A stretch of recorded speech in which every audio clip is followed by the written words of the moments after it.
찾으셨으면 우리 함께 읽겠습니다. 마태복음 2장 13절로 23절 말씀입니다. 그들이 떠난 후에 주의 사자가 요셉에게 현몽하여 이르되 헤롯이 아기를 찾아 죽이려 하니 일어나 아기와 그의 어머니를 데리고 애굽으로 피하여 내가 내게 이르기까지 거기 있으라 하시니 요셉이 일어나서 밤에 아기와 그의 어머니를 데리고 애굽으로 떠나가 헤롯이 죽기까지 거기 있었으니 이는 주께서 선지자를 통하여 말씀하신 바 애굽으로부터 내 아들을 불렀다 함을 이루려 하심이라. 이에 헤롯이 박사들에게 속은 줄 알고 심히 노하여 사람을 보내어 베들레헴과 그 모든 지경 안에 있는 산의 아이를 박사들에게 자세히 알아본 그때를 기준하여 2살부터 그 아래로 다 죽이니 이에 선지자 예레미야를 통하여 말씀하신 바 라마에서 슬퍼하며 크게 통곡하는 소리가 들리니 라헬이 그 자식을 위하여 애곡하는 것이라. 그가 자식이 없으므로 위로받기를 거절하였도다 함이 이루어졌느니라. 헤롯이 죽은 후에 주의 사자가 애굽에서 요셉에게 현몽하여 이르되 일어나 아기와 그의 어머니를 데리고 이스라엘 땅으로 가라. 아기의 목숨을 찾던 자들이 죽었느니라 하시니 요셉이 일어나 아기와 그의 어머니를 데리고 이스라엘 땅으로 들어가니라. 그러나 아켈라오가 그의 아버지 헤롯을 이어 유대의 임금이 됨을 듣고 거기로 가기를 무서워하더니 꿈에 지시하심을 받아 갈릴리 지방으로 떠나가 나사렛이란 동네에 가서 사니 이는 선지자로 하신 말씀에 나사렛 사람이라 칭하리라 하심을 이루려 함이로라. 아멘. 어제에 이어서 우리가 보면 동방박사의 이제 3가지 예물을 드렸던 그 사건, 그리고 동방박사들이 그냥 이제 헤롯을 만나지 않고 다른 길로 갔죠. 헤롯이 아무리 기다려도 동방박사가 오지 않자 내뺐구나 생각을 하고 이제 2살 아래의 사내 아이들은 다 죽이라 명령을 했습니다. 그래서 끔찍한 그 참 사륙의 사건이 그 태어난 축복과 기쁨과 아기가 태어나는 것이 그 집안에 얼마나 큰 기쁨이었겠어요. 근데 그 아이를 막 다 죽이라고 하는 끔찍한 사건이 일어났어요. 근데 인간이 어디까지 참 악해질 수 있는가? 그러니까 참 지도자 한 사람의 지금도 그렇습니다. 뭐 옛날도 마찬가지고 왕이 있었던 시절은 더더군다나 그랬겠지만 지도자 한 사람으로 온 백성이 행복해질 수도 있고 온 백성이 아주 불행해질 수도 있고, 그래서 우리가 참 지도자를 뽑는 것은 참 신중하고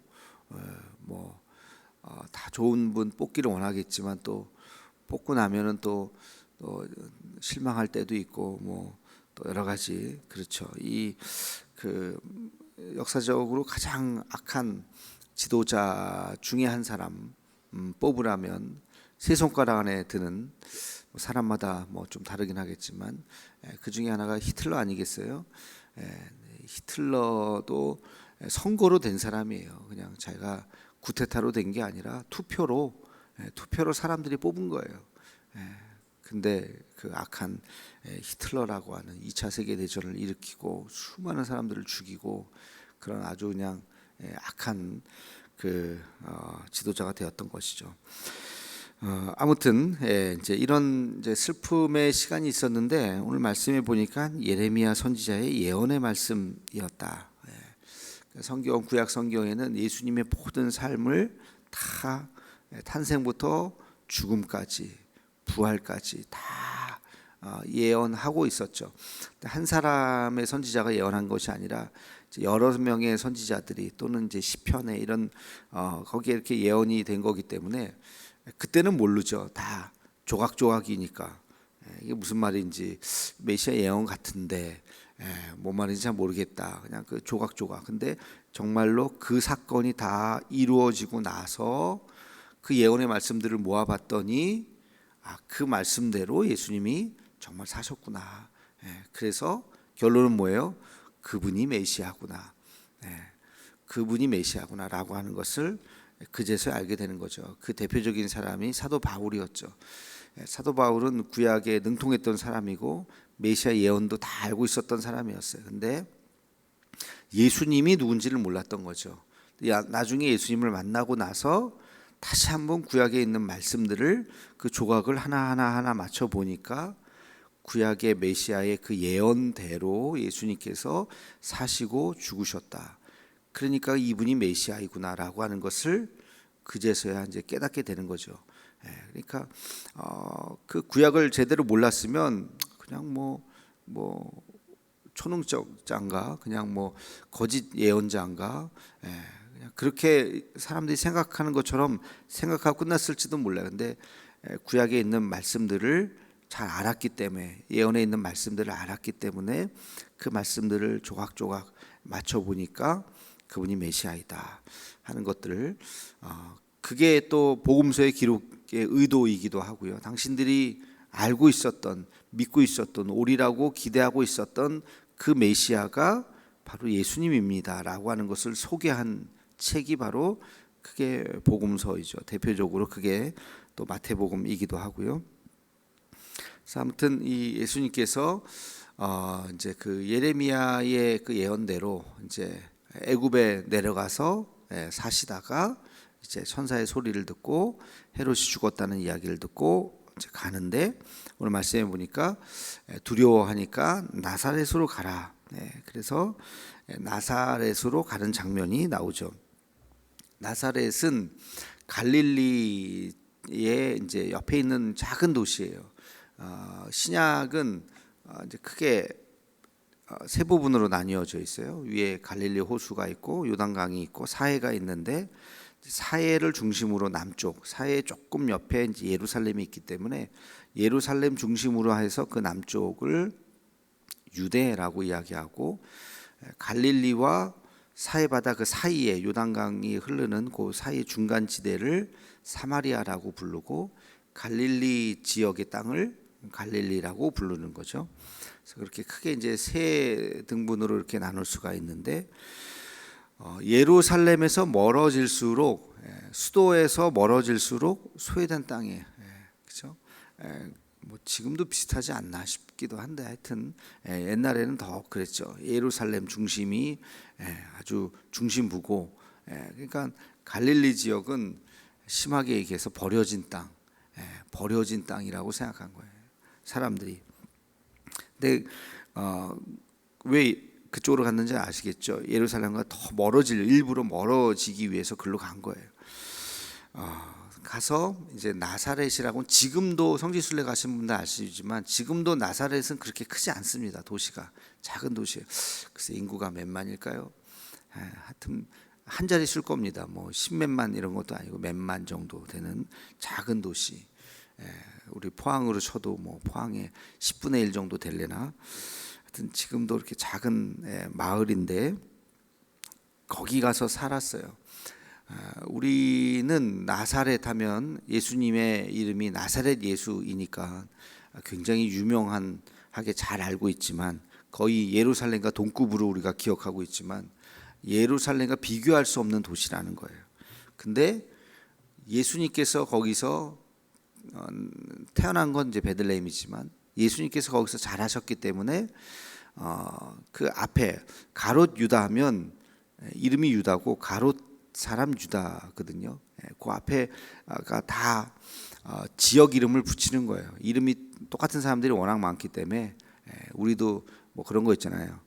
무슨 어디 출신이면 거기 이름 이렇게 붙이잖아요.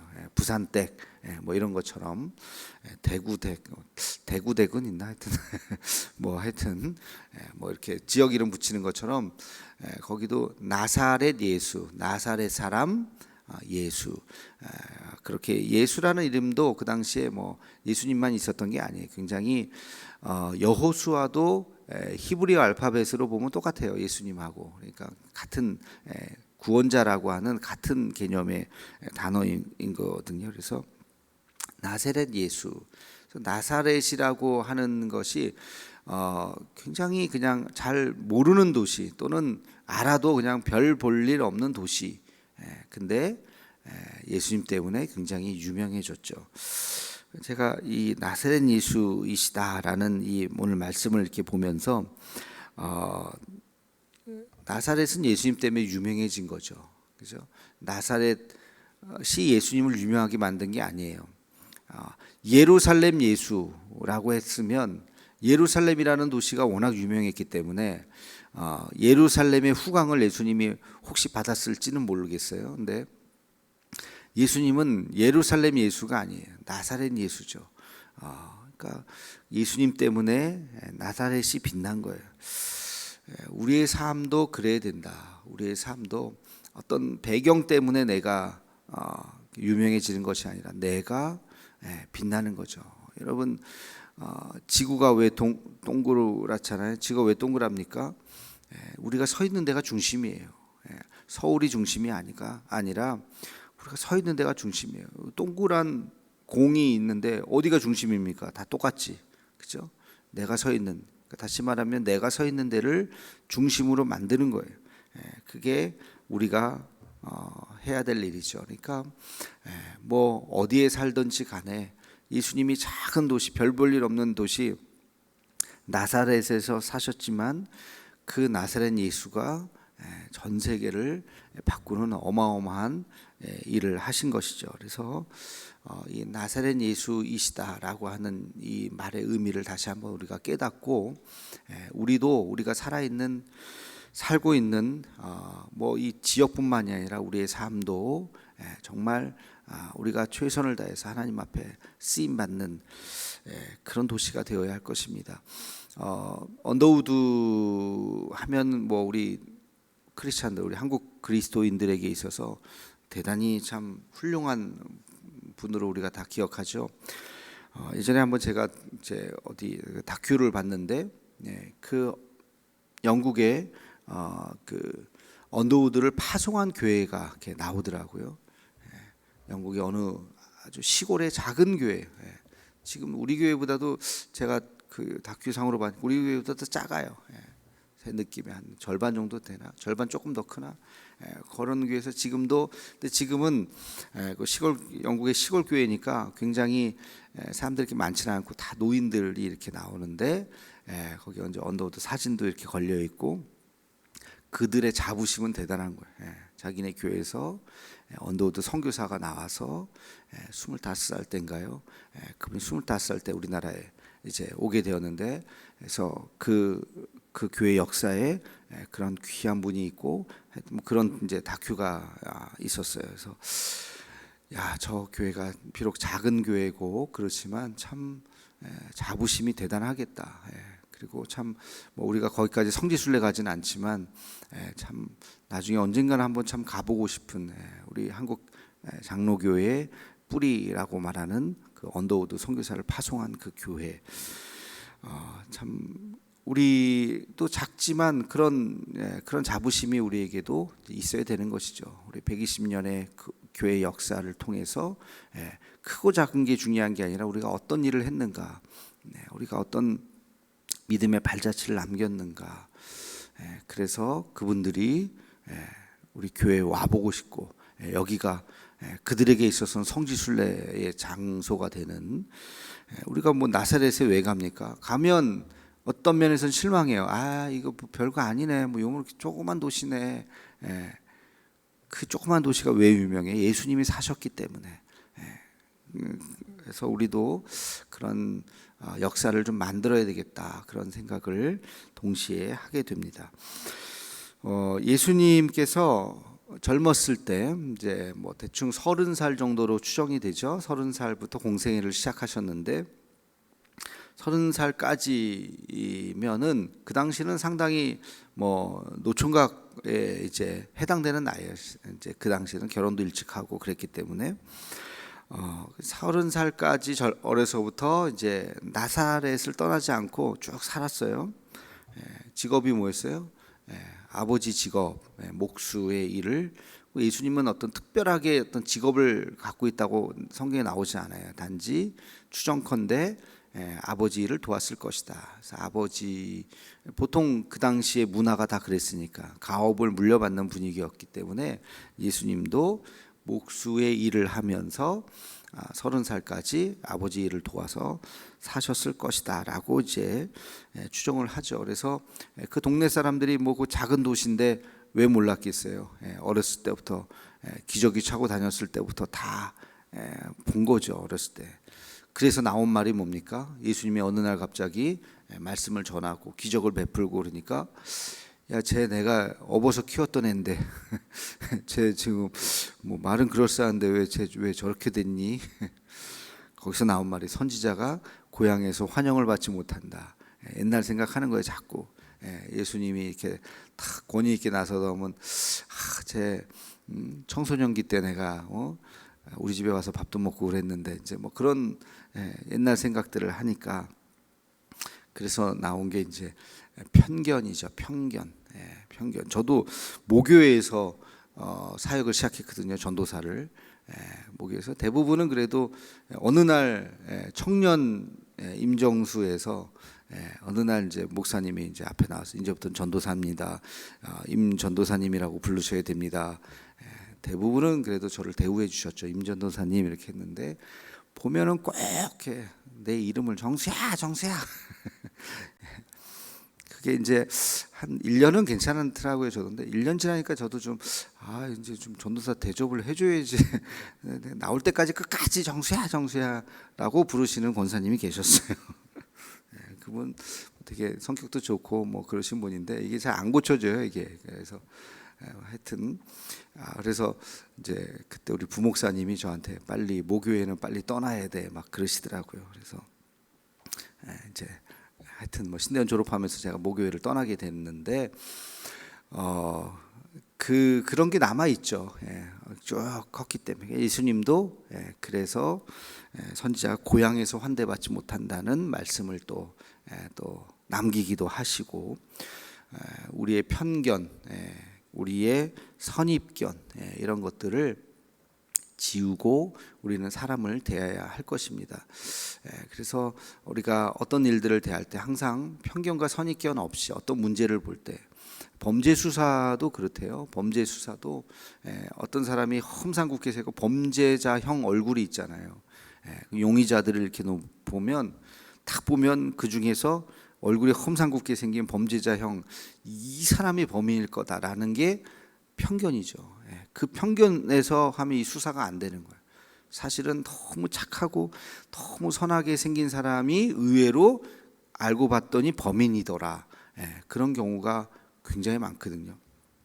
이 편견에 사로잡히면 모든 것들을 다 망칠 수가 있다. 우리도 우리의 삶 속에서 그런 편견과 선입견 없이 우리가 사람들을 대하고 우리가 신앙생활을 해야 할 것입니다. 오늘 말씀을 통해서 나사렛 예수님에 대한 또 깊은 묵상을 할 수 있는 우리가 되기를 간절히 소망합니다.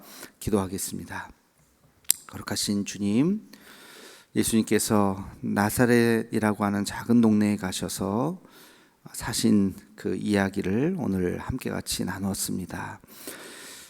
나사렛이라고 하는 작은 그 별 볼 일 없는 도시였지만 예수님 때문에 그 도시가 빛나고 전 세계 사람들이 그 나사렛에 성지순례를 가고 그 나사렛을 정말 유명하게 만들었던 것처럼 하나님, 우리가 서 있는 이곳이 세상의 중심이요 또 우리가 섬기는 우리 교회가 정말 성지순례의 장소가 될 수 있도록 하나님, 우리가 최선을 다해서 우리에게 주어진 일들 잘 감당해 나아갈 수 있는 우리 모두가 되게 하여 주옵소서. 편견 없이 세상을 바라보고 선입견 없이 우리가 사람들을 대할 수 있는 우리들의 모습이 되게 하여 주시옵소서.